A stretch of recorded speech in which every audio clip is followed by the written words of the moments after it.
So good afternoon and many thanks for joining us for the Cosmetic Claims webinar.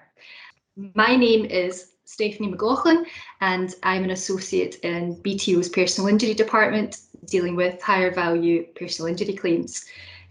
Prior to being at BTO for 10 years, I both pursued and defended cosmetic negligence claims. I am sharing the webinar today with my colleague Natalie McCartney, who is an associate in BTO's Professional Discipline Department. Natalie defends medical negligence cases as well as defending cases against doctors, dentists and other professionals in relation to regulatory matters. Prior to joining BTO, Natalie pursued these claims for a period of 10 years and she does have a particular interest in cosmetic negligence claims. So today I am going to take us through regulation in this area, look at injectables and also consider who to sue.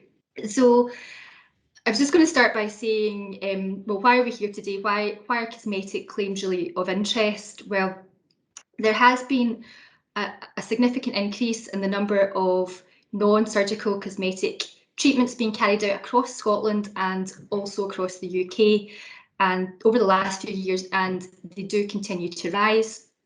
With the rise of social media and celebrity influencers, there appears to have been an increase with regard to the number of men and women seeking non-surgical cosmetic procedures. Filters on photographs that can be seen on Instagram, and these are commonplace, now show what is perceived to be pictures of perfection and what everyone strives to achieve. It appears that the boom in Zoom, FaceTime, Microsoft Teams, etc. during lockdown has caused a further surge as people examine what they look like in glorious Technicolor on a regular basis. However, unfortunately, this is an unregulated sector in the main. And along with the increase in treatments comes a rise in the number of injuries reported in what is largely an unregulated sector. Currently in Scotland, clinics run by medical professionals who provide non-surgical cosmetic procedures are regulated by Health Improvement Scotland. However, there is no regulation on who can practice injectables in locations such as aesthetic clinics, beauty salons, pharmacies and hairdressers. Treatments can be administered by doctors, dentists and other healthcare professionals, but also by individuals with limited training and qualifications. Indeed, there is a high number of individuals who are not regulated healthcare professionals providing unregulated Botox, lip enhancing injections, dermal fillers or injections for facial wrinkles, all of which, when they go wrong, can have devastating effects. Not only is there no regulation, there is also no required level of training, qualifications or standards for those carrying out these procedures. Training courses vary considerably in terms of the length of teaching provided and the length of the course. Indeed, many of these courses can last for only 1 day. How many people, if they knew that the person administering these injections had only 1 day's training, would really want them to be injecting these products into their faces? Thankfully, there has been some move in this area in England, and last month saw the introduction of the Botulinum Toxin and Cosmetic Fillers Children's Act 2021. This makes it an offence to administer Botox or fillers for cosmetic purposes to persons under the age of 18. And this is the first requirement there has been of a minimum age.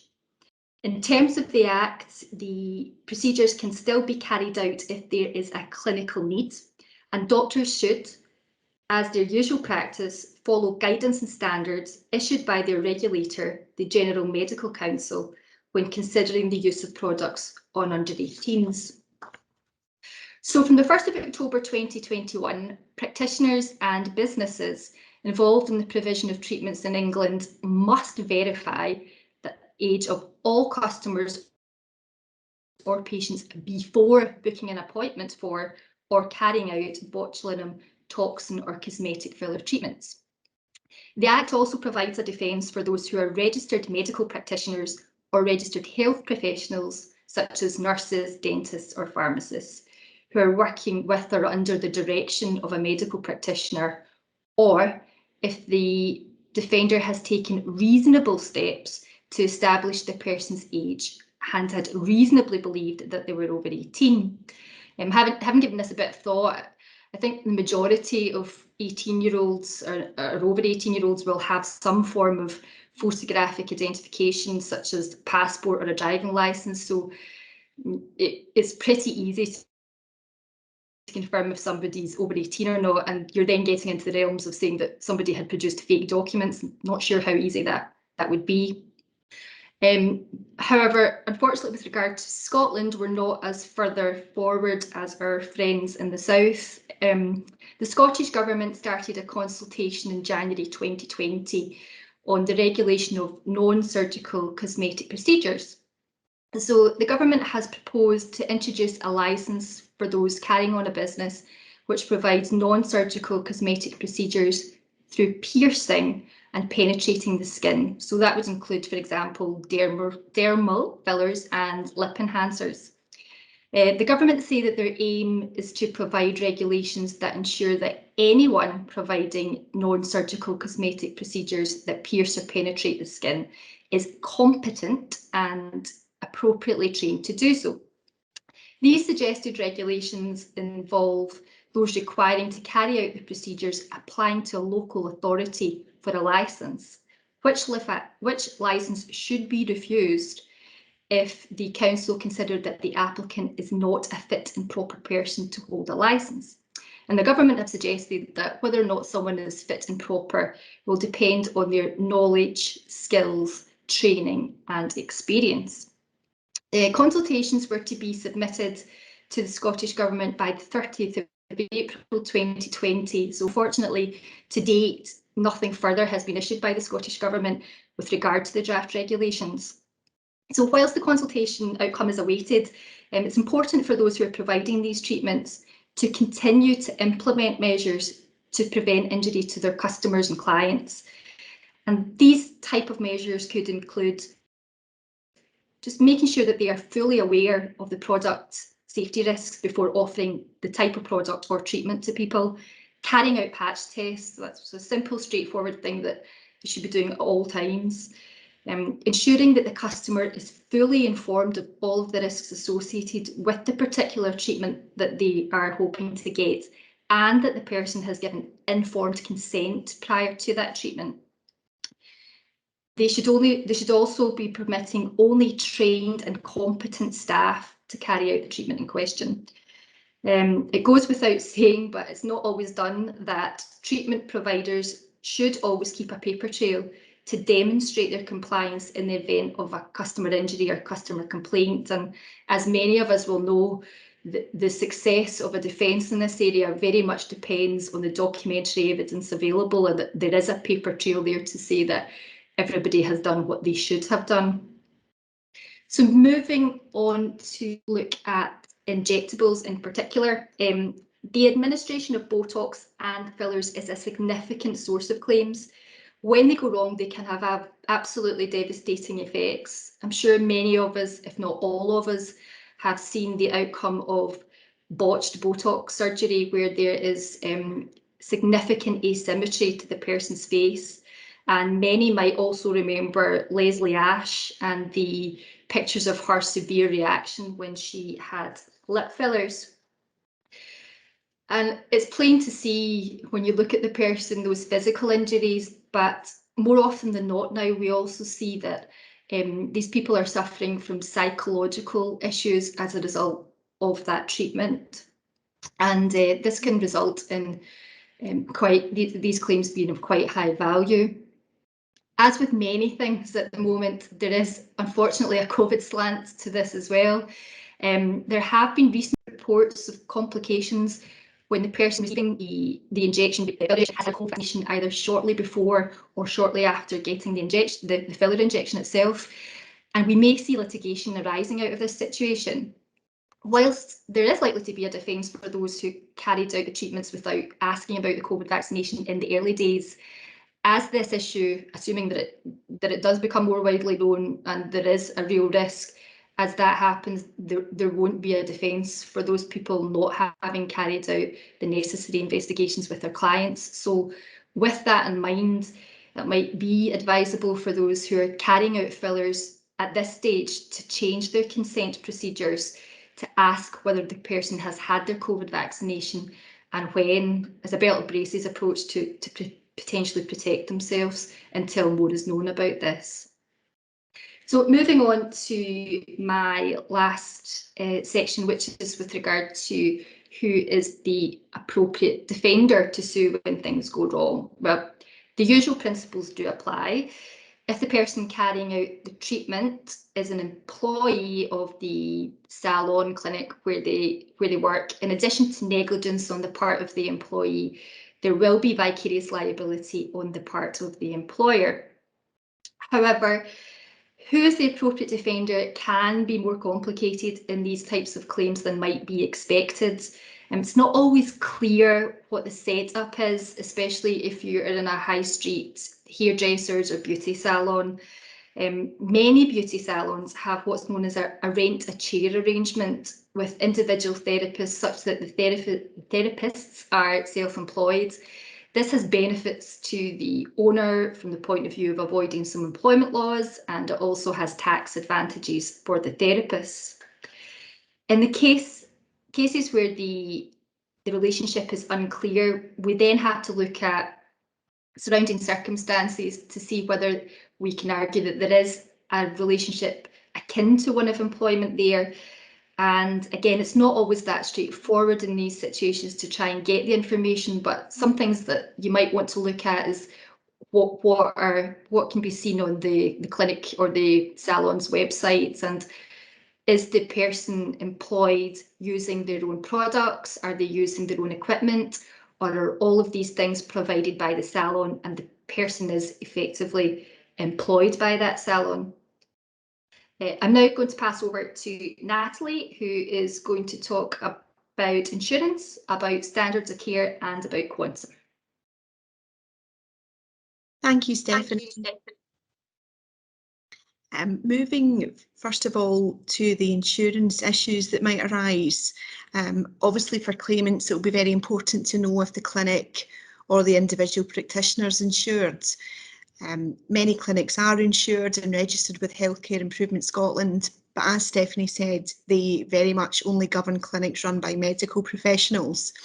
And you would normally expect medical professionals to have insurance in place for their cosmetic work. And that normally needs to be from an external insurer, because most medical defence unions will exclude cosmetic work from the indemnity. There's a lot of advice out there for clinics, including the Association of Scottish Aesthetics Practitioners.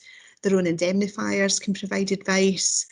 They can be members of the Cosmetic Redress Scheme, and that deals with breaches of consumer legislation, and Safe Face is also very significant.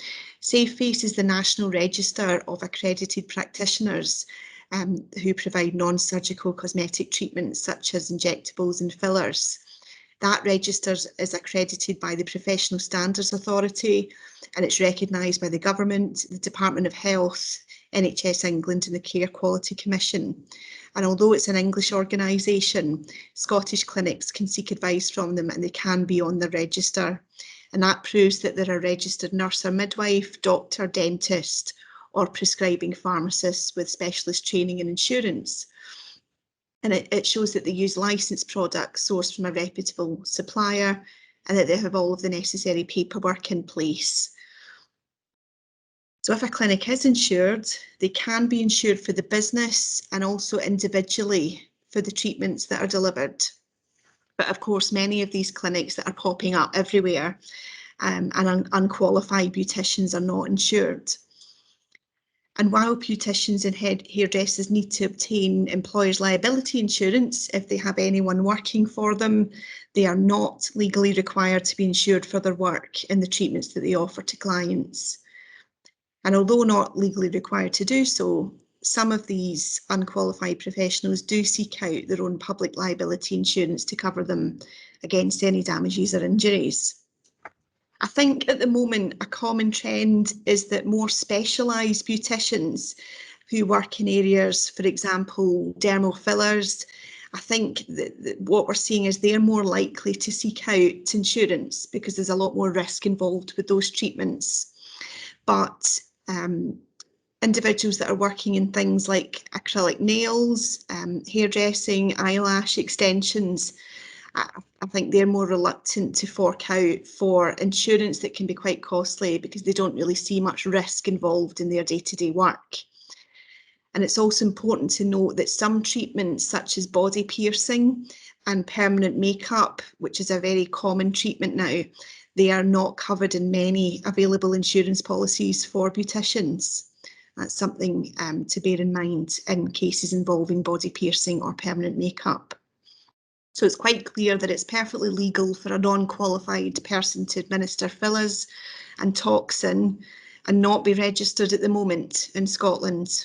And that is quite worrying in my view. They can carry out treatments with no consultations taking place beforehand and without the safeguards that many clinicians do have in place.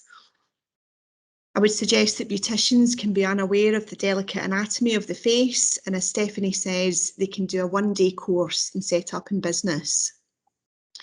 Even if they do have insurance, you can come across indemnity issues with the insurance.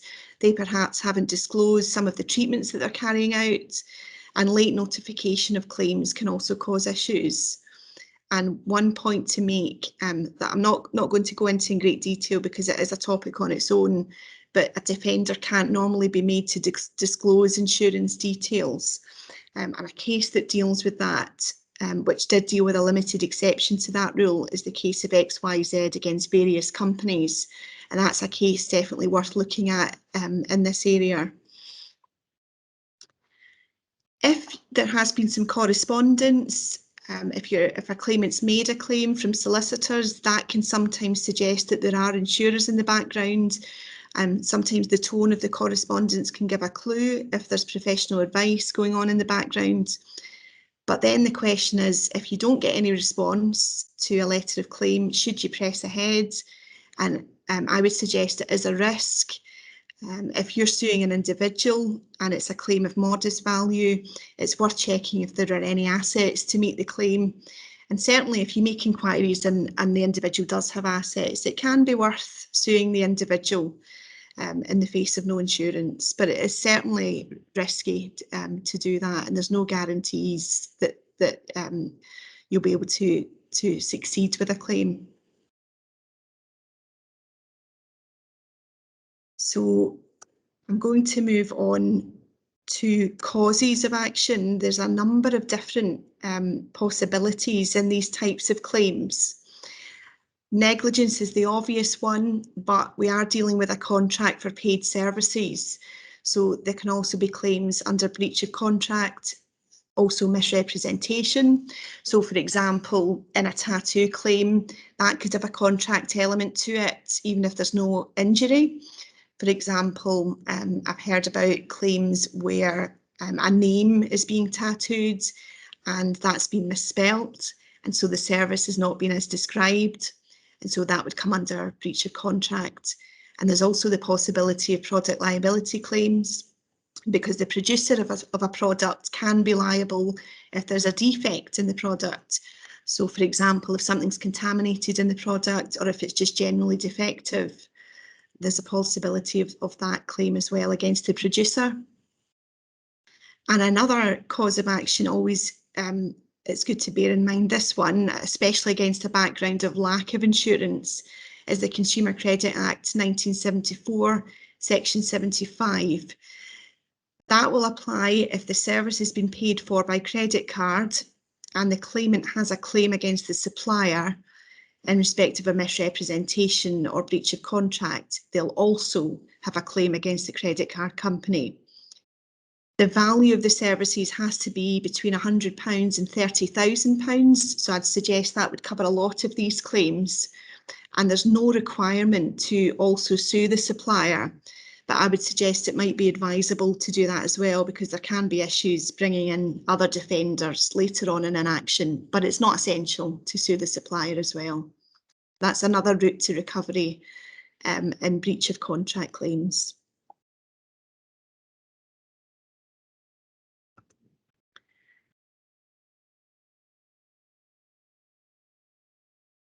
Moving on to the standard of care that's expected in these cases.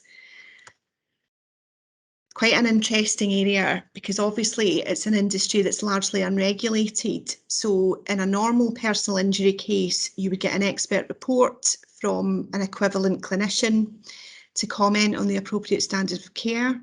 But I would suggest it can be quite tricky with these claims. Certainly in cases involving medical professionals such as consultant breast surgeons, then that's more straightforward. But even in those cases, it's important for pursuers and defenders to select an expert with specific expertise in the type of procedure. There's many different kinds of procedure that take place in cosmetic claims, and often plastic surgeons carry out a wide variety of cosmetic work. So it's important to check that your expert has enough experience of the specific type of procedure that's taken place. I've been involved in claims where we've had an expert with a lot of experience with the procedure that's taken place, but my opponents selected a plastic surgeon with a very general practice, and that can cause issues. In cases that don't involve medical professionals, some of the injuries can be quite surprising, and some of the treatments are still quite new. And the question really is whether the individual should have foreseen injury. So, for example, one injury that might surprise you is that strokes are now a well-known risk in this industry. But I'd suggest that's not something that the public might be aware of, but it is something that is now a well-known risk in cosmetic claims. So I think in theory, you should be able to get someone who's performed the treatment to give opinion evidence in these kinds of claims. But I would say at the moment, there really isn't a body of these experts. That might change in time with it, given this is a growing area. But I don't think there's a body of these type of experts. Obviously, in personal injury and clin neg claims, experts have been on various courses, they've done many reports before, they've appeared in court and they come recommended, but I don't think that's the same of beauty experts at the moment, so it can be quite tricky to find an appropriate expert in these cases. I'd be interested to hear views on this, but I would suggest that you could use a more medical expert for the more invasive procedures such as lasers and injectables. I think if someone's holding themselves out to have the skills to use that kind of equipment, then they're also holding themselves out to have skills and qualifications which are not too far off clinicians. So, for example, you might want to think about a dermatologist as being an appropriate expert in those kind of cases. But again, it can be tricky and we've got to be careful, because obviously a dermatologist will have more extensive training than an unqualified beautician. So it's not an easy area to deal with. And I'd be interested to hear any views on the use of experts in this field. Factual evidence can be used as well. It's not regulated by law yet, but as I said earlier on, there's various voluntary bodies that have set up codes of practice for responsible beauticians. So if you're defending a case and you're able to show that your clients complied with those standards, then that can be a useful defence, depending on the facts. Also, operating manuals for equipment as well can be useful in these type of cases. Product instructions, so how does the manufacturer say the product should be used? Some beauticians do now have some qualifications, for example NVQs, and that can help with issues like foreseeability. But again, I think it's important to dig deeper into the training that these beauticians have undergone. As Stephanie said, a lot of these courses vary a lot in terms of their content and how in depth they go into the use of these products. So as a defender, I'll be looking at the content of the course, because you've got to know what's foreseeable at the time they were being trained. If the training wasn't adequate, then I think it'd probably be going a bit too far to say the training provider owes a duty of care to the patient. I think that relationship's a bit too remote. And in terms of record keeping, as Stephanie said, I think if there is a lack of records, then it would be difficult for the beautician to say that they had done something. But on the other hand, they could speak to their usual practice, and that would come down to a credibility issue. And just turning briefly to quantum issues. Again, this is a topic on its own, but I just wanted to briefly cover this as well. Certainly, as Stephanie said, we have both come across profound psychological injuries in almost all of the cases that we deal with in this area, as well as physical injuries. You often see cases involving serious scarring, and that can even prevent the claimant from working if the injury is significant. In particular with psychological injuries, I've often been dealing with cases where the claimant hasn't been able to get back to work. So that obviously results in some pretty high value cases in this field. You often see a claim for the refund of costs of the procedure, psychological treatment, and also the cost of corrective procedures. And in my experience, they can be substantial claims. Sometimes a claimant can need a number of corrective procedures, which can be costly if done on a private basis. And the new thing at the moment is skin camouflage claims, and they can be very costly as well. And I think with skin camouflage as a defender, I'd really be thinking about if that's really necessary. You might be able to get, the claimant might be able to get a concealer which does just as good a job. How likely are they going to use it? If we're not dealing with the face, I think a court could question such a claim. So I think it's important, if a claim's made for skin camouflage, to put that to your expert to check the necessity of it. And you might want to instruct your own experts on it as well. Some treatments are free, so there would be no breach of contract claim there, but I would suggest there could still be a claim in negligence for those treatments as long as you can demonstrate loss. So that was quite a lot to go through there, and it's a really interesting area. And if anyone has any questions for Stephanie or I, would be really happy to answer any questions. Thank you. Natalie, Stephanie, Laura here. In relation to experts, I struggle with the idea of putting a doctor in to talk about a beautician and treatment done by somebody unqualified. I think that would be kicked out of court, personally.